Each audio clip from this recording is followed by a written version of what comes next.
Okay, so basically, it's like a. I mean, I think it's been billed as. I knew nothing about it when I saw it, but it's been billed as like a Silence of the Lamb sort of thing, with the The FBI detective Yeah, looking at these. there seems to be that influence in it. Yeah. Yeah, so these families end up sort of the husbands kill, and there's been a few, and it happens at certain times and that, and it's just an investigation, and the detective. You'll probably have to help me out with the actress. The detective Micah is Monroe. Micah Munro. So the part she plays, she's like a bit of a psychic. She's sort of a bit like Judge Anderson, I guess, but not, intuitive, and she can work things out and stuff like that. Oh, George Anderson from the Judge Dredd comics. Yeah. So, When you said that, I was like, "Who's? I don't know that actor." sorry, yeah, no, yeah. So, yeah, like a.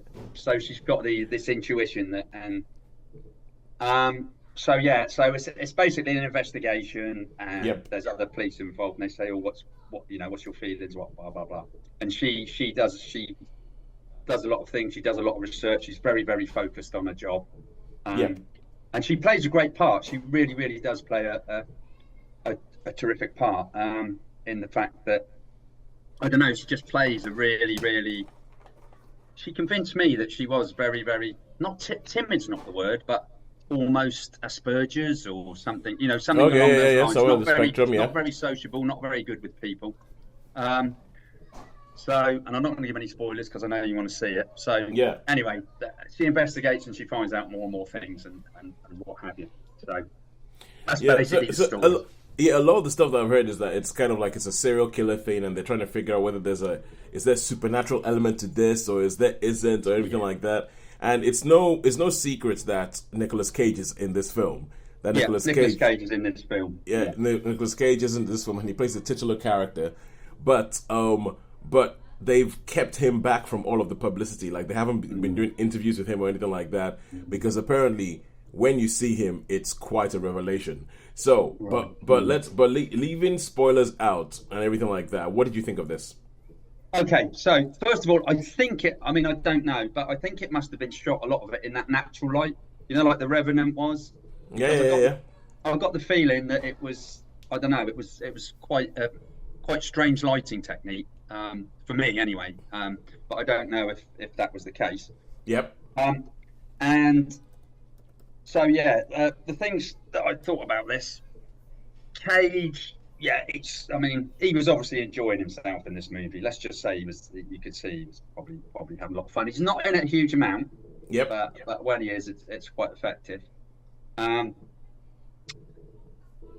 I knew from well, because the opening scene. I won't give any spoilers from the opening scene because it's Yep. not. But I sort of picked up pretty much where it was going for me Yep. personally. I pretty much picked up. I thought, okay, so this, like, I was sort of, I thought one thing, and I was so close that I was practically right. But so we put it that way. So yeah, so it was quite predictable where it was going. Started off really, really well.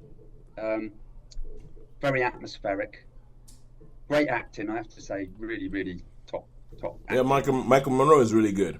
Yeah, she convinced me that but as I say, I think she would have been. I guess if she is that sort of clairvoyant sort of thing, they're all very, very generally they are quite strange, quite weird, aren't they? Well, I don't know. Really. I never met a real one, so so I'm gonna tell you. Well, that's it. That's it. So yeah. What else can we say? Look, Perhaps I found it a little bit long. It was a little bit long. I thought. I yep. mean, I know it's quite a short one, but I found it a little bit long, and I wish it had moved at a slightly faster pace because there was very much, like I say, in the natural light, it sort of was Well, quite does it sedimentary.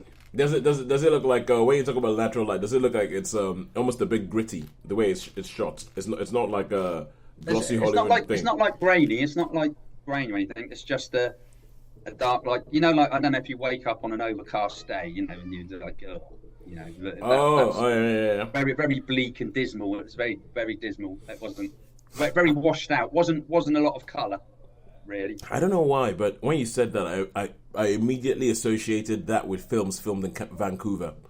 I do not know. I don't know why that like Overcast. I just thought, oh yeah, it must have been shot in Vancouver. I'm like, I don't Yeah, know why yeah. that is. It is Canadian. I think it is shot in Canada. I think it is a Canadian film, isn't it? Okay, I let's think have a look. I'm pretty. Production. Oh Yeah. yeah, it was filmed in Vancouver. Well done. Well done. It was filmed in Vancouver. Yeah. But I mean, it's very. It was just so to sum up the whole thing. It had elements. I did find it a little bit boring. The acting was good, and as I say, it was a bit of a surprise because it wasn't quite really in the horror film and everything. So, but yeah, so this would get a three. This would get a three, I think. For me, this would be a three, maybe a three minus, a low three, but okay, it was okay, predictable, should we say?